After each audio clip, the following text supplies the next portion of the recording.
All right, so we are moving right along here toward the climax of both the gospel with the Golgotha event and Steiner's wonderful commentary on it, on the Mark Gospel. So now in this section, he raises a couple of interesting questions. One, he says that there should now be three types of understanding possible for the Christ event and Christ's relation with what's going on, what he's doing. There should be an understanding that his disciples should have of him, but unfortunately don't. There should also be an understanding of what the Jewish people have of him. They don't. And there should be an understanding of the Romans. So all three of them fail to understand the significance of the Christ impulse, as Steiner calls it. And he says that in the first case, now with respect to the disciples, what they should be understanding is the fact that he is not just a man. He is a God who has come down from the sun and taken up residence in a man's body to make that man's body transparent to the transcendent, almost as though he had become radiant with spiritual energy and were opening up a portal onto the earthly plane to allow spiritual energy to come down through here so that it's available to everyone. They fail to understand this. And he says the kind of thing that they should have understood would be stuff like in the conversation that he has with the Sadducees regarding this parable, and this, I think this is Mark, this is 12:18, and the Sadducees are the priests in the temple who do not believe in the resurrection of the soul, although the Pharisees do, but the Sadducees do not. So they ask him, they give him this puzzle, and they say, what about the case regarding, you say you believe in the resurrection of the soul, what about the case regarding a woman who is married to a man who has 6 brothers, so there's 7 altogether, and that man dies, then she becomes a widow, so now she can marry another one of the brothers. Let's say that brother dies, and so on, and she goes through all the brothers, and they all die on her, and then eventually she dies. Now up in heaven, whose wife is she? So they've kind of missed a point here. So, and Christ tells them that. He says, you're missing the point. What goes on in heaven, these beings, marriage doesn't occur in heaven. These beings are transformed into spiritual beings. It has nothing to do with what's going on the earthly plane here. So this is the kind of information that his disciples should be understanding, that he has come here to radiate information about the other world, about the supersensible realms. And they keep missing this. And he says, James and John ask, at one point they specifically say they want to be on his right and his left side, to be his right-hand man and his left-hand man. And he says, are you sure you want to do that? Do you want to drink from the same cup that I have to drink from? And he hopes that they will. He hopes that in drinking from this same cup that they will follow him all the way to the end, but they do not. And they fail the test, especially he hopes that clearly the 3 apostles that he favors are Peter, James, and John, because he keeps separating them out.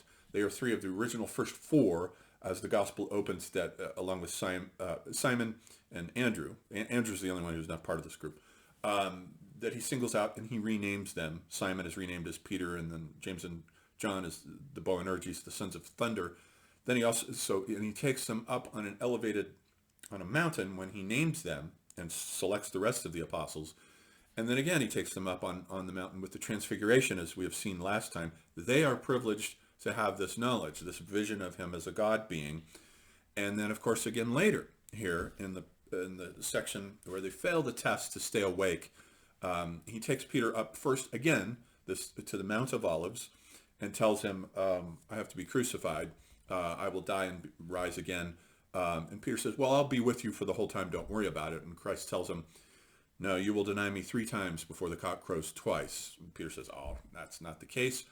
So then he takes the 3 of them to Gethsemane, the Garden of Gethsemane. And the name Gethsemane means oil press. So it must have been a garden with olive trees. So he takes them into this garden and he says, so now this is the last night. It's getting late. And he says, remain awake. That is your task. Remain awake. So they fall asleep and he comes back. They can't do it. They can't stay awake. In other words, remain awake and be with me all the way through the event here of the mystery of Golgotha. And they don't do it. They fail.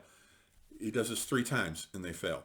Every time he comes back, the 3 of them have fallen asleep again. So they're not staying awake with him in the spiritual sense. They are not awake. They are not with him. They're leaving him. And he knows that Peter's going to leave him and betray him, or at least disown him. So that's the first understanding that should have taken place, Steiner says. And the second understanding is that the Jews themselves, as a people, should have recognized him as the son of David. So we have this idea of him as the Christ being. This is his cosmic aspect. This is his aspect of him as a God, which these selected disciples, and especially these three disciples, Peter, James, and John, should have recognized in him, but failed to. They failed the tests, and whereas the Jews as a people should have recognized him as a descendant of David and as a Messiah in that sense. So he sort of combines the two Messiahs that were expected by the Essenes, one of whom expected a Messiah to be descended from the priestly line, let's say the God being, and the other descended from the line of rulers, of rulership. And they're both embodied in Christ in a certain sense. And so the Jews should have recognized him as a people. But he says there's a parable that illustrates as he's going into Jerusalem for the first time, and they're near Jericho, and they come out of Jericho, and as he's preparing to enter into Jerusalem for the first time, I think this is Tuesday when this happens. The days of the week matter because the crucifixion takes place on Friday. Saturday is the descent into hell, and then Sunday is the resurrection. So this is Tuesday with the entry into Jerusalem, and they pass by a blind man.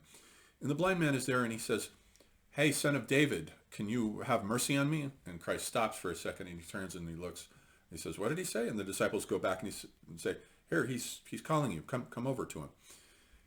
And Christ says, "What can I do for you?" And the man says, "Heal my blindness, son of David." And he repeats it, says it a second time. And Christ says, "Don't worry about it. Your faith will heal you." And the man is healed. Now, it's an interesting little parable. It's only a little paragraph. And Steiner's really good at illuminating this. Every single detail of the gospel has been chosen for a reason. There's nothing random in here. The whole thing has been designed by a spiritual literary genius, Mark, in collaboration with Peter. Obviously, they wrote this in collaboration.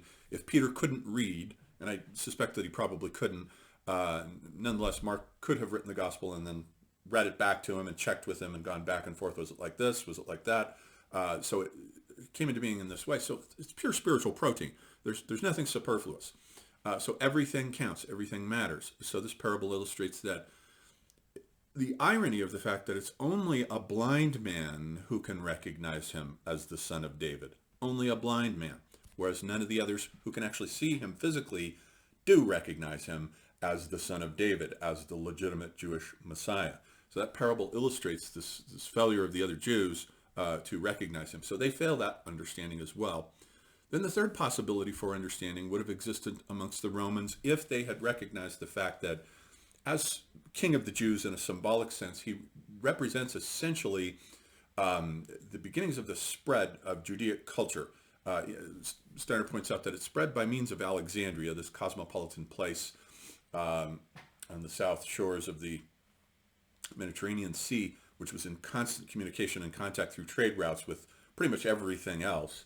And so we have seen that there has been a pseudomorphosis happen within which, starting with the Romans entering into Palestine and fighting against the Seleucids, and the Seleucids invading the temple, leading to the first boundary act of the Maccabean revolt, which sort of succeeded but not really.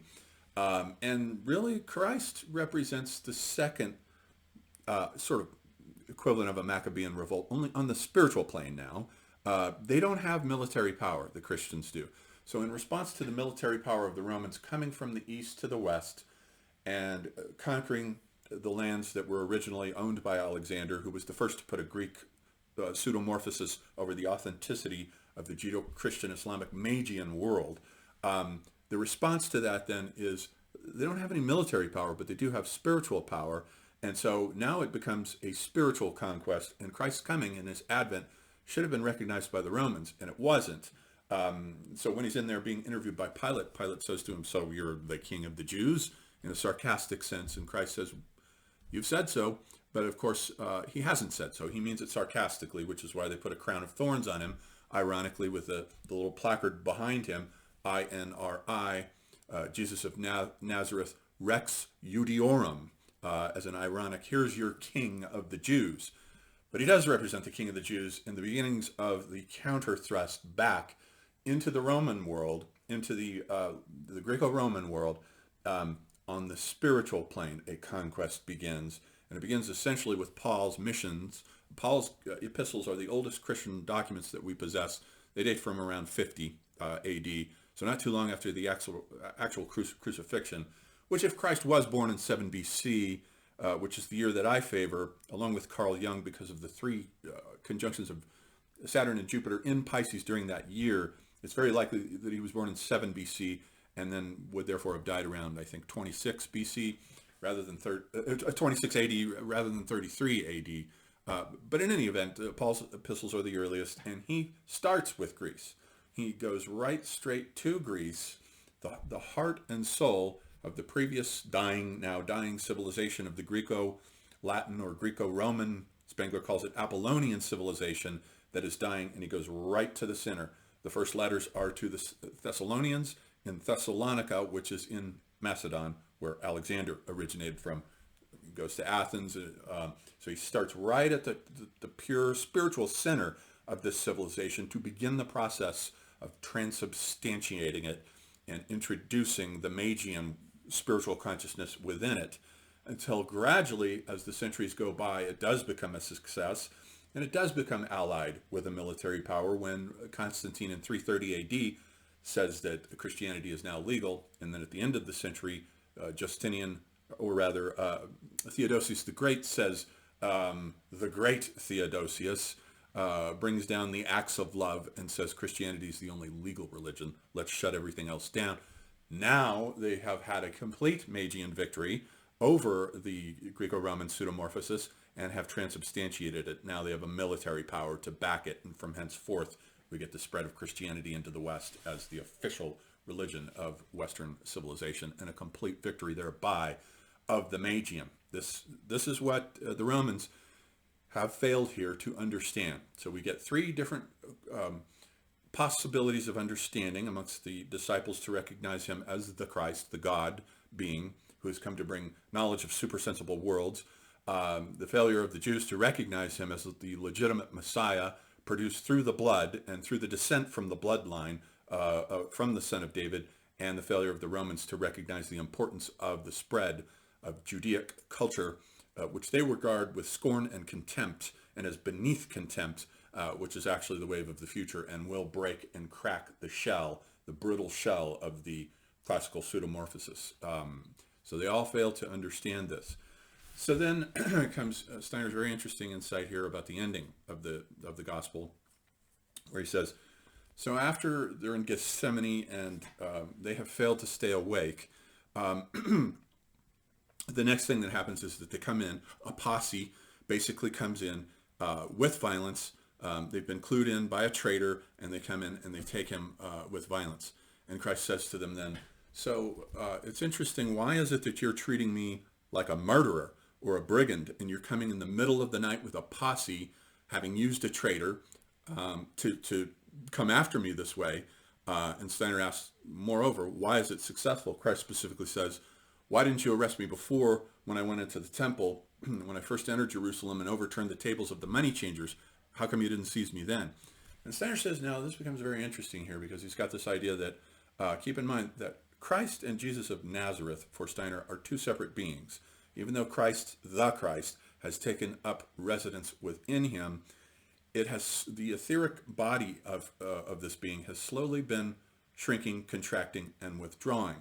When he entered Jerusalem at the beginning, it was still very strongly connected with him due to the power of his connection with the disciples and the sort of folk soul of Elijah that they have reactivated, and the aura of John that they have reactivated, that sort of connects them together and creates this spiritual aura and gives him power and energizes the Christ being so that they can arrest him. When he goes into the temple of the money changers, he's still too powerful. There's too much mana there, let's say, too much spiritual power, so they can't arrest him. But now that he knows that the disciples have failed and are failing, Peter has denied him 3 times. For instance, Judas has betrayed him. They have failed. And so now Steiner says the Christ being is actually slowly loosening his connection with Jesus of Nazareth and is withdrawing from him, which is why now they can arrest him. but they treat him like a brigand and a murderer, and they come in to get him. And what they're getting is just the physical body, Jesus of Nazareth. The Christ being slips right through their fingers. Then he says, and this is quite interesting because I wondered why this passage was in here. Just a couple of lines where right after Christ says this, why didn't you arrest me when I was in the temple? And they leave, and then it says, they all forsook him and fled. So he's lost everyone, all his support, all his disciples. He is alone. And even the Christ being is withdrawing from him. And it says, a young man followed him with nothing but a linen cloth about his body, and they seized him. But he left the linen cloth and ran away naked. So you have this image of the posse seeing this young man who's one of his followers, and he's only wearing a loose linen cloth. They must grab him by the linen cloth and think they have him, but they don't. He slips away. That's the Christ. This is Steiner's brilliant reading of this otherwise completely unintelligible little tiny paragraph here of 4.5 lines. What's it doing there? What does it mean? I remember reading it when I read the gospel prior to doing these talks and being puzzled by that, because nothing is put into this gospel that isn't there for a reason. The young man represents the Christ being, which Steiner characterizes as a kind of youthful impulse that has come into the earth for the first time, as specifically youthful. And here we have a young man, and they think they've got him, and he slips away, just as the Christ has slipped through their fingers, and they're stuck with the linen cloth of the physical body of Jesus of Nazareth. He's the only thing they have. This is also why Steiner points out after he's crucified, and he goes to the two Marys go to the tomb to anoint the body, and they say, how will we roll the heavy stone away from the tomb? But when they get there, the stone has already been rolled away from the tomb, and they look inside, and there inside the tomb is a young man who's mysterious, also dressed in a linen white robe, who is mysterious, and he says, well, he's already resurrected. The Christ is no longer here. It's the same one. It's the young man again. And Steiner says this is the only gospel in which this occurs, with these two occurrences of this mysterious young man who's there in the sort of semiotic vacancy left behind by Christ, by Jesus as he leaves, and leaves the Christ being behind, which now, notice, is in the tomb. It's in the earth now. So the Christ being has left Jesus, and now it has become inside of the earth and has begun the process of transubstantiating it. This sheds new light also on why Christ says when he's on the cross, my God, why hast thou forsaken me? And just left a suffering man to go through this miserable fate. But he is indeed physically resurrected, and then at the end, he shows up as they're walking on the road, taking a walk. In other Gospels, it says it's on the journey to Emmaus. They're walking along, and he just mysteriously appears beside them. Peter tells the others, and they don't believe him, and they realize that he has been physically resurrected. And in the last lines of the Gospel, they start to spread the Gospel, and it says Christ specifically now works with him. So now he's working with them and helping them to understand the mystery of what just happened. And of course, we can't blame them. It isn't quite normal for men and women of genius, to show up on the scene and do incredible things that nobody recognizes their greatness at the time that they're doing it, because you're too close to it. It's like you're too close to an impressionist painting. You can't see the whole painting. All you can see are the little dots and scribbles, the little paint marks. You have to step back from it to see the whole impressionist painting. Same thing with the advent of great events like this. The people who are closest to them, as Christ says, no prophet is without honor save in his own country and around his own neighbors. He lives next door. There's nothing great about this guy. I live next to Marlon Brando. You should see this asshole. He's out there every night mowing his lawn, drinking beer. That kind of thing robs these individuals who are too close to them to see the spiritual greatness. And so at the end of the gospel, now they're realizing what has just happened, an incredible event that is a turning point in the entirety of human history. As Christ says, the first shall be last and the last shall be first. He's recognizing that this is a hinge now, a turning point that has happened. And so we are almost done. We have one more lecture for Steiner's reading of the incredible and amazing reading of the Mark Gospel.